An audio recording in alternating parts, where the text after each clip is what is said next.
এই যে বাংলাদেশকে ঋণের জালে আবদ্ধ করে ফেলছে, এইটা হচ্ছে বাংলাদেশের ভবিষ্যতের জন্য, যে কোনো ভবিষ্যৎ সরকারের জন্য।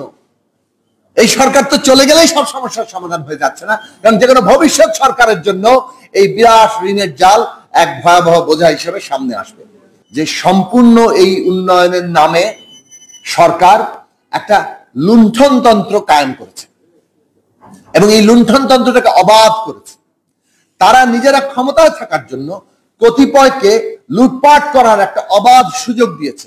যেমন আমরা এস আলমকে দেখি, তিনি 8টা ব্যাংকের মালিক হয়ে যান, 12,000 কোটি টাকা বিদেশে তার বিনিয়োগের খবর পাওয়া যায়, তদন্ত পর্যন্ত হয় না, এমনকি সর্বোচ্চ আদালতে গিয়েও প্রতিকার পাওয়া যায় না।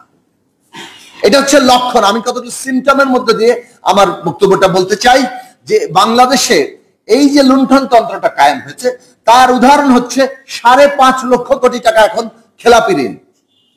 সরকার বলছে 1,84,000 কোটি টাকা, কিন্তু এই টাকা এই 5.5 লক্ষ বেশি চলে গেছে, কারণ যে সমস্ত ঋণগুলো খেলাপি হিসেবে আছে সেগুলোকে নানাভাবে পুনর্তফসিলের সুযোগ দিয়ে ওগুলো যে খেলাপি ঋণ নয় সেটা দেখানো হয়, কিন্তু আসলে সেগুলো খেলাপি ঋণ হিসেবে আছে। এই টাকা পাচার হচ্ছে, ব্যাংকিং চ্যানেলে টাকা পাচার হচ্ছে, বিরাট বিরাট প্রকল্প থেকে লুট করে টাকা পাচার হচ্ছে, এবং এই সবগুলো টাকা পাচার এর পরিণাম হচ্ছে বাংলাদেশে ডলার সংকট। এখন এই ডলার সংকটটাকে আপনি যদি ঠেকাতে যান, তাহলে আপনাকে এই পাচার এবং এই লুণ্ঠনের পথগুলোকে বন্ধ করতে হবে। কিন্তু সরকার সেটা করতে পারবে না বলে ডলার সংকটটা ক্রমাগত বাড়তেই থাকবে, এবং ডলার সংকট বাড়ার ফলে সে যে সমস্ত নীতিগুলো গ্রহণ করছে, যেমন সংকোচন নীতি, সেটার প্রভাব পড়ছে ক্ষুদ্র এবং মাঝারি শিল্পের উপরে, যার ফলে আমাদের কর্মসংস্থান কমে যাবে, আমাদের বিনিয়োগ কমবে। এই ডলার সংকোচনের প্রভাব এমনকি রপ্তানি খাতের উপরে পড়তে পারে। তাদের প্রতিযোগিতার সক্ষমতা বিভিন্ন জায়গায় একটা ঝুঁকির মধ্যে পড়তে পারে। তাহলে অর্থনীতিতে সরকার যে তার ইনবিল্ট সমস্যা মানে গঠনগত ভাবে সে যে একটা লুণ্ঠনতন্ত্রের উপর নির্ভরশীল, সে যে কেবলমাত্র ব্যবসায়ীদের নয়, জেনারেল আজিজ কিংবা সাবেক আইজিপি বেনজির আহমেদ এদের মতো লোক পুরো রাষ্ট্র প্রশাসনের মধ্যে তৈরি করে রেখেছে।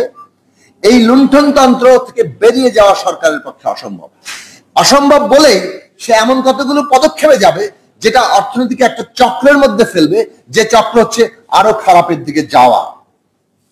এই হচ্ছে বাংলাদেশের ঠিক বর্তমান বাস্তবতা, এবং সেই বাস্তবতার মধ্যেই আমরা দেখতে পাচ্ছি যে তারা আরো ভয়ঙ্কর কাজটি করছেন, সেটা হচ্ছে আমাদের দেশকে, দেশের মানুষকে আরো বেশি ঋণ নির্ভর করছেন।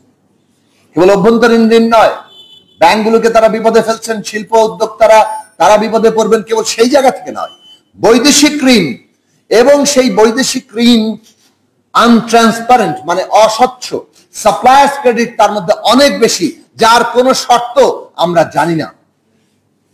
এই যে বাংলাদেশকে ঋণের জালে আবদ্ধ করে ফেলছে, এইটা হচ্ছে বাংলাদেশের ভবিষ্যতের জন্য, যে কোনো ভবিষ্যৎ সরকারের জন্য। এই সরকার তো চলে গেলেই সব সমস্যার সমাধান হয়ে যাচ্ছে না, কারণ যে কোনো ভবিষ্যৎ সরকারের জন্য এই বিরাট ঋণের জাল এক ভয়াবহ বোঝা হিসেবে সামনে আসবে।